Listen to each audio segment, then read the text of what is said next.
All right, man, peace. So the great Kobe Bryant had two numbers retired by the LA Lakers. And of course, this spurred the very predictable, is Kobe Bryant the closest thing to Michael Jordan conversation? Of course, they're going to talk about it, and I'm going to chime in. Steve Kerr with high praises of Kobe Bryant, who became the first NBA player to have two jerseys retired by the same team last night at the Staples Center. 20 years with the purple and gold, playing in 7 finals and earning 5 rings. Stephen A., is Kobe the closest thing to his airness on the court? I think so. I don't know why they continue to ask this question for. This is why I always talk about sports media narratives. Everyone knows that Kobe Bryant spent most of his life obsessing over Michael Jordan, trying to be him, trying to replicate all of his moves, down to his mannerisms, down to his thought processes. Michael Jordan, to his great credit, took Kobe Bryant under his wing and trained him up. Not only did he show him a lot of his moves, he also gave Kobe insight into his mentality. So very few people want to give Jordan credit for what he did for and with Kobe Bryant. But he was a heavy contributor to making Kobe Bryant the player that he became. So, I mean, just because the style mirrors it and what have you. Now, he's never going to get the edge over MJ in my mind, and I've had this conversation with Kobe to his face. The blowout loss to the Pistons in 5 games in the NBA Finals where they got annihilated. Yeah, in which he was terrible. He did not get Shaq involved to the degree that he should have been involved. Very few people ever mentioned that series in 2004. Kobe Bryant hit a shot to send the game into overtime. I believe it was game 2, or maybe game 1, one of those games. And that pretty much was the highlight of the series for him, because Tayshaun Prince, I've mentioned it before, Kobe Bryant's name may as well have been Andy Dufresne in that series because he was locked up. That man went nowhere and went nowhere fast. But most of Kobe Bryant super fans, they don't mention that series for whatever reason. The blowout 39-point loss in the Game 6 closeout against the Boston Celtics in those finals, that resonated with me as well, because I never saw that happen on the world's biggest stage for Michael Jordan.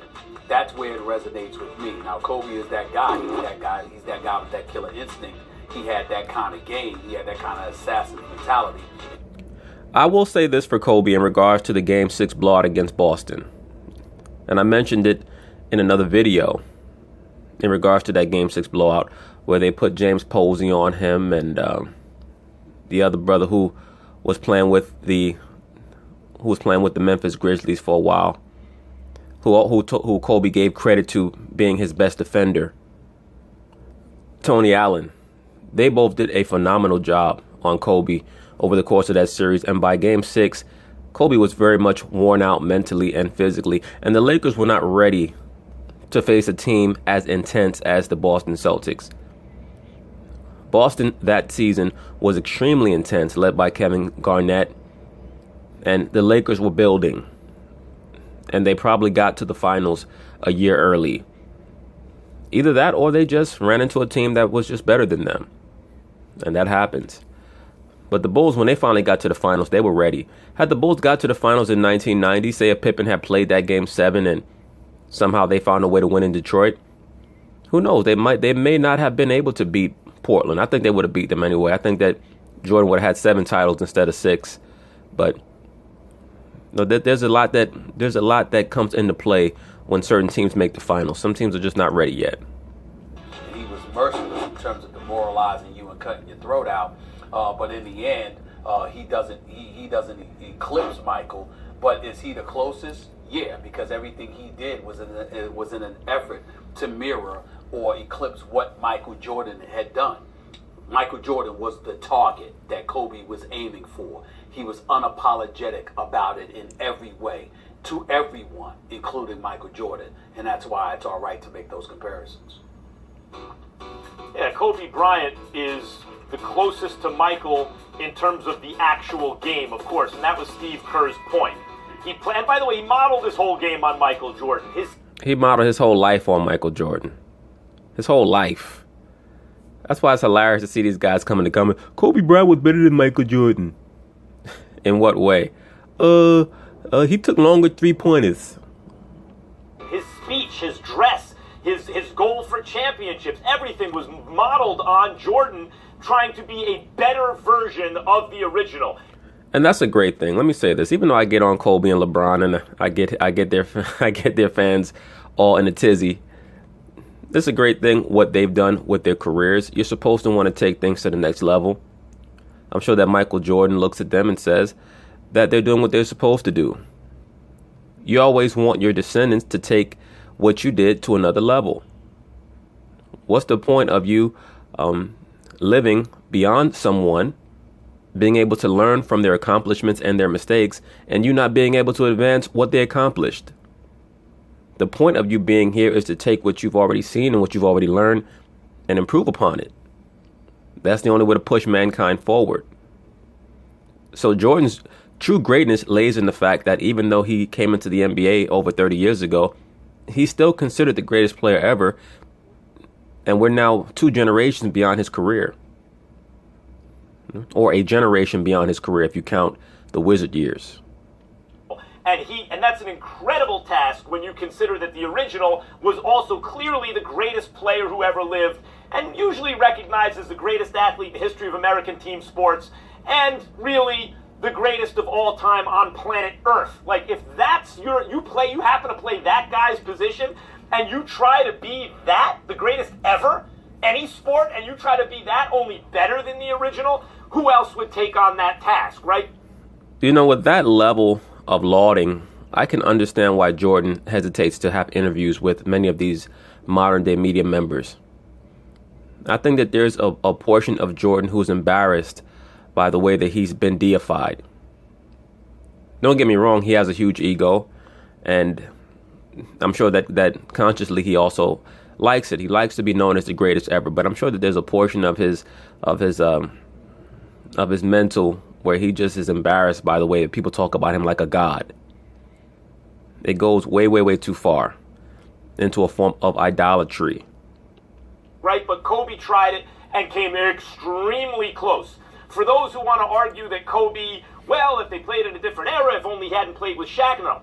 When you look at it and you dig, and you start to adjust for errors, and you start to account for everything, the most advanced analytics, the eyeball test, the measure in terms of championships, if you talk to teammates who they shared, by the way, or contemporaries rather, who were played with Kobe and watched Jordan and everything, they will all tell you Jordan was a little bit better. Jordan's the greatest ever. But Kobe came, as I said, perilously close.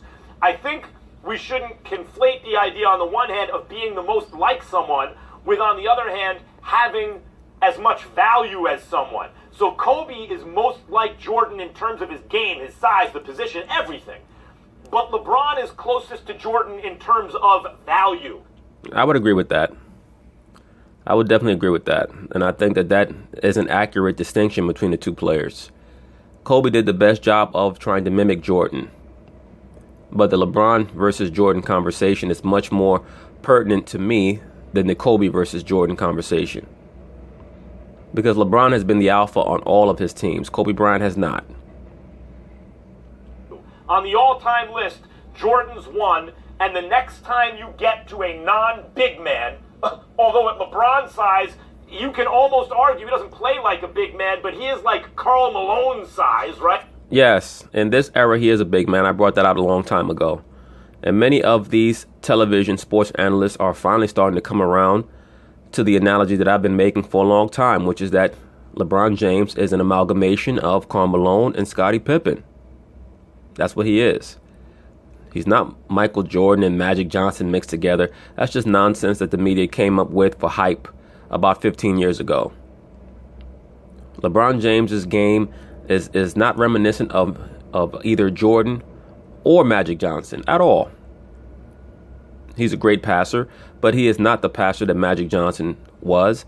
He's a very, very good scorer, but he's not the scorer that Jordan was. Really, in the last 2 years, really especially this year, LeBron James has diversified his offensive repertoire to the level where you can compare him offensively to Michael Jordan. But really, the most pertinent comparison or analogy to previous players would be a combination of Karl Malone and Scottie Pippen. right? But the next time you get to a back to the basket, rim defender with post moves, big, however you want to define that, the name is going to be LeBron. And then after that, you will get to either Magic, Bird, or Kobe. Well, that's your opinion. That's your opinion. On my list, I have Jordan, and then the three dominant centers, Kareem, Bill Russell, Wilt. And I might not even have Wilt there at 4. 4, I'll probably put Magic. 5, I would have Bird. And then 6 would be LeBron. But to me, him and Bird are interchangeable at 5. And then probably 7, I would put Wilt. 8, Shaq. 9, Hakeem. And 10, Tim Duncan. Those are my top 10. So Kerr's absolutely right. Kobe most like Jordan. LeBron closest to Jordan in terms of value. What do you mean in terms of value? And when you say LeBron eclipses Jordan, I'm sorry, LeBron eclipses Kobe. What he means is, when you look at most of the metrics, when you look at value, as he stated, and as I've stated numerous times on other videos, when LeBron comes to your team, you're almost guaranteed to win 50 games. You cannot say that about Kobe Bryant. And many of his fans get upset. But you cannot erase 2005. Oh, well, Kobe played with Smush Parker. He played, and that's why he didn't make the playoffs. If you're an all-time great player, if you're a player that people are saying is top 2 or 3 all-time, like his fans try to allege, you don't miss the playoffs. I don't care who you're playing with. I don't care who you're playing with. So really, what Kobe Bryant showed is that he's an all-time great player, but he's not top 5 all-time. Because top 5 all-time great players who play most of the season, they don't miss the playoffs. I don't care what conference they're in. You mean to tell me you can't make one of the top 8 seeds? No, sir. And if you look at Kobe's PER numbers, they're nothing compared to LeBron James or Michael Jordan. And his usage rate, when you balance it out with his PER, is not as astounding as you would think. His PER is somewhere around similar to Larry Bird's, but Larry Bird's usage rate was nowhere near Kobe Bryant's. The eclipses Kobe. I'm sorry. What do you mean by that? What do you mean eclipses him in value? What are you talking about? He's going to be higher on the all-time list. If you had to pick one or the other, you're starting a team, you're going to take LeBron. Except if you're a Laker fan, then you take Kobe. And you sit back and you watch Kobe take 40 shots, shoot 18 for 40, score 41 points, and go 500. And then you make a bunch of excuses about how it's the other guys on the team that's not playing well. You point out a lot of that has to do with LeBron's superior size, which is true. He's 6'8", 250 plus. But it also has to do with the efficiency in scoring. LeBron's an incredibly efficient scorer. Absolutely. Especially in the last 5 or 6 years. LeBron has really mastered the art of knowing where and when to shoot. And that is a big difference in between him and Kobe Bryant. And even in their head-to-head matchups, it's only regular season matchups that they've gotten together. But he's dominated the regular season matchups. He's just a better player. And to me, it's not very controversial. I think that Kobe is a player who's more appealing to alpha males because he has an alpha male personality. I mean, he has an extreme alpha male personality to the point of being borderline sociopathic. And also the defense, because LeBron defense improved throughout his career to the point where he could guard effectively all 5 positions. He's almost like a Dennis Rodman kind of figure at his height in terms of his defensive value. Well, he could guard some of these. There was a portion in LeBron's career where he could guard centers, but that was during the era where there was a lull in the big man. Right now, the big man is returning. Like, LeBron could not guard most of these top centers right now. He couldn't guard DeMarcus Cousins. He couldn't guard Joel Embiid if they were fully healthy. He just couldn't. It'd be too much mass for him to have to deal with, even with as big and as overly muscled as his physique is right now. He still wouldn't be able to deal with them on a consistent basis. But if you were to put him on them in spots, he would do a moderately good job, because he is a big man for this era. particularly at the size that he is right now. But a young LeBron, he couldn't guard the big men back in the 2000s. He couldn't guard Tim Duncan. He couldn't guard Kevin Garnett. He couldn't. And that's why he would lose to them in the playoffs. And in addition to all that, he has the passing game of a Magic or a Bird. No, not of a Magic. I think that his passing is comparable to Bird, even though I think that Bird is a better passer than him. But Magic, no. The kind of passing game, the genius for passing that Kobe doesn't have. So I'm talking about in value, the one who brings you the most wins or the closest to a championship all by himself, the one who fits in best on the most different kinds of team, the one who's going to be ranked higher on the all-time list. Value. Jordan's one, then the question is where does everyone else fit in? LeBron is going to end his career as the first non-big you mention after Jordan, and Kobe will fit in with Bird and Magic somewhere below that. Kobe is not going to be in the top 10. Kobe's career is over. Okay? Kobe's fits in somewhere around that 11 to 15 range. And depending on your knowledge of the history of basketball, that will determine where you put him. I've said this ad infinitum. He's in that range from 11 to 15, 11 to 20, where you have the John Havliceks, the Isaiah Thomases, the Moses Malones, the Dr. J's, Oscar Robertson, Jerry West, those guys. I would put Kobe up somewhere around 11 to 15. But when you understand the game and you respect what other players have done, no, you don't put Kobe. You don't put him as the third greatest non-big ever. Give me a break. Well, the reason why I asked the question is because I think that while you're right, we need to understand why there's a lack of appreciation for Kobe in this. Or I should say, pardon me. Let me not miscite him. I believe he would have Kobe as the fifth greatest non-big because I believe he said that he had him after Jordan, LeBron James, Magic Johnson, and I believe he said, the fourth greatest non-big because I believe he said that he had him right above Larry Bird. But there's no way that Kobe Bryant is as good as Larry Bird. Sorry. In this respect, Kobe played with Shaq, so because 3 of those rings came with Shaq, that's going to be held against Kobe to some degree, as it should. Which almost justifies why he had this insatiable appetite to prove himself away from Shaquille O'Neal. He didn't want to pair with him for the rest of his career because he didn't want to be, identified with just him. He wanted to establish his own aura of invincibility and what have you. That's the same reason why he also advised Kyrie Irving. I have no doubt in my mind about this, why he advised him to leave LeBron and find his own way, create his own legacy. But the other thing also is that we don't take into account what LeBron did. LeBron didn't win a title until he joined Dwayne Wade and Chris Bosh. He didn't win a third title until he joined Kyrie Irving and made sure he got Kevin Love to come from Minnesota as well. Absolutely. And many of the LeBron James super fans don't really grasp that or don't want to admit or acknowledge that when they say silly things like Jordan never won a playoff series until he got Scottie Pippen. When if you understand the real reason why Jordan won his first playoff series was because they finally got good enough to avoid Boston in the first round. That's why he won his first playoff series. Because they beat Cleveland in the first round in 88.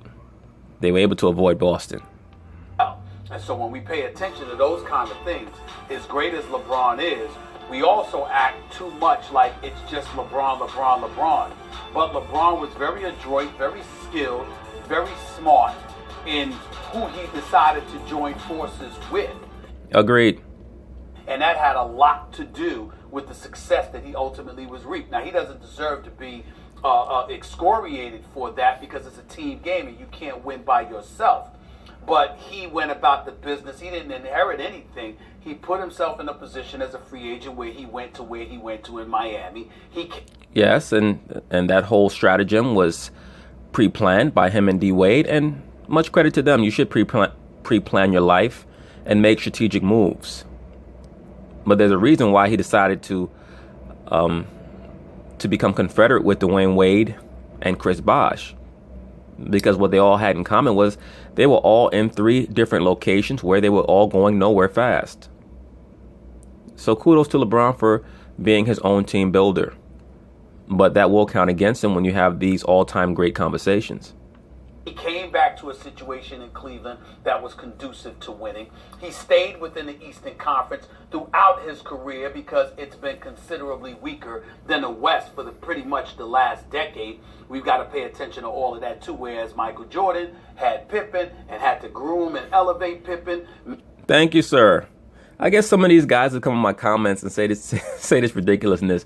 Scottie Pippen was great. He wasn't a role player. Michael Jordan didn't raise him. What are you talking about? Why you trying to man? Just be quiet. A lot of these guys talk all this shit, didn't even see Scottie Pippen play. Scottie Pippen was a great two-way player, great utility man. He could bring what you needed at that moment. He was not a good player in the clutch. And anybody who knows that Scottie Pippen was not the guy you went to get a clutch basket, because he just was not that guy. That's why Phil Jackson used to habitually design game-winning plays for Tony Kukoc instead of Scottie, because he knew that Scottie wasn't that guy. And those of you brothers out there who are old enough to remember and saw the second 3P team, Phil would also habitually draw up plays for Tony Kukoc even when Jordan was on the team, because he knew that Jordan was so secure in his ability to play and shoot in the clutch that he would not be offended by having a play drawn up for Scottie. For Tony Kukoc. Scottie was extremely insecure about his place in the NBA and on the team, and on the respect that he believed that he was not receiving. So he would spaz out whenever a play was not designed for him and it was given to Kukoc when he felt like it should have came to him. That's why he had that meltdown in the playoffs against the Knicks in that game. I believe it was game 3, where Phil designed a play for Kukoc. But Scottie's an all-time great role player. People get offended when I say that, but he was a role player. To me, a role player is a guy who was not going to lead your team to a championship. And there are many players in the Hall of Fame who were role players. James Worthy, Kevin McHale, Scottie Pippen, Joe Dumars. These are all-time great players. They're role players. Dennis Rodman, Manu Ginobili. Those guys are all-time great role players. So there's nothing wrong with that. I think that people want to evaluate everything based on their own personal scale of glorification. And just because you're an all-star does not mean that you're not a role player. You could be an all-time great role player and go to 8-9 all-star games. But if you don't have the ability to lead a team to a finals victory, to me, you're not a superstar. You're a role player. You just might be a great role player. Mr. Migraine Headache at the time, before he ultimately elevated himself into being one of the 50 all-time greatest players and a 6-time champion along with Michael Jordan, because Michael Jordan could not have won without him. And in Kobe's case, you got Pau Gasol that came on board. You still had Andrew Bynum, Lamar Odom, and all of those other guys. But LeBron had his crew of individuals as well, and it proved to be very, very beneficial to him. But we don't bring that up nearly as much as we bring it up to Kobe. Do you penalize LeBron for that, though, or do you look at Kobe's good fortune? Because as much as Kobe had to play 1A to Shaq's 1, which in a sense is unfair to him, Kobe was born into an NBA situation where essentially by the time he became an all-star player, he had Phil Jackson as a coach and Shaquille O'Neal in his absolute prime as a teammate. Like, give LeBron Phil Jackson and Shaquille O'Neal, and he ain't going anywhere, especially in the LA market. Could you imagine? Then he wouldn't have to go looking for super teams because he'd... That's a great scenario. If LeBron had played with Shaquille O'Neal, how many championships would they have won? And they have very similar personalities. They would have meshed much better in the late 90s, early 2000s. But Shaq was such a jealous person, he may have found a way to alienate LeBron as well. Shaq was extremely jealous for like the first, I would say, 10, 11 years of his career, of anybody who he thought would have a chance to take away some of the attention. That's what dissolved his rapport with Penny Hardaway. That's what dissolved his rapport with Kobe Bryant, as well as Kobe wanting to be the main guy. And Shaq knew that when he went to Miami, he had to make it work with D Wade. Because if it had been 3 different locations where he had fell out with the star guard on the team, all signs would have been pointing towards him. So he knew that he had to take a secondary role on that team with Dwayne Wade. Shaq was a role player on that team.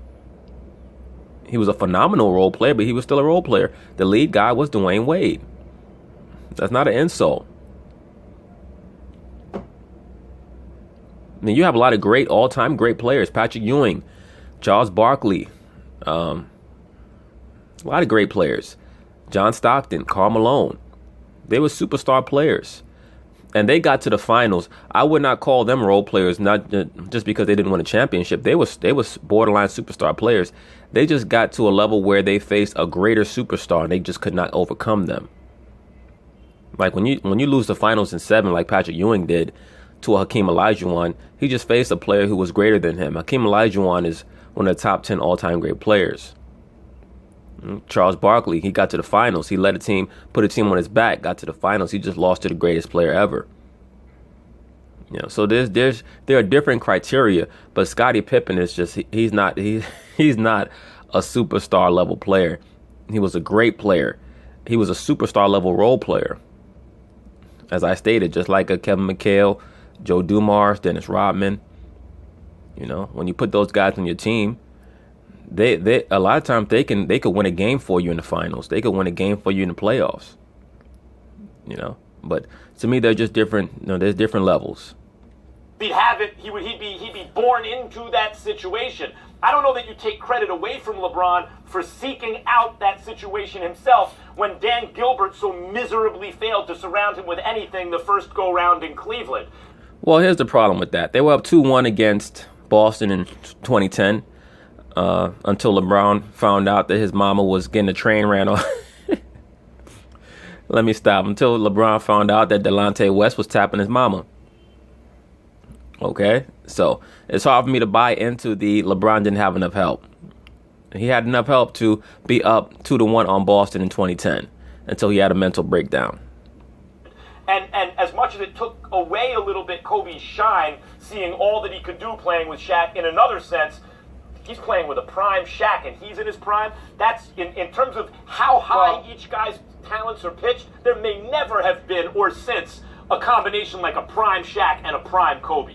Well, they were definitely right there with any combination ever. As far as raw talent, they're probably the greatest combination ever.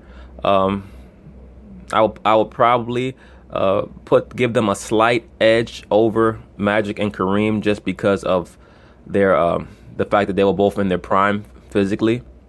But as far as basketball IQ and understanding how to win and playing together, definitely Magic and Kareem over them.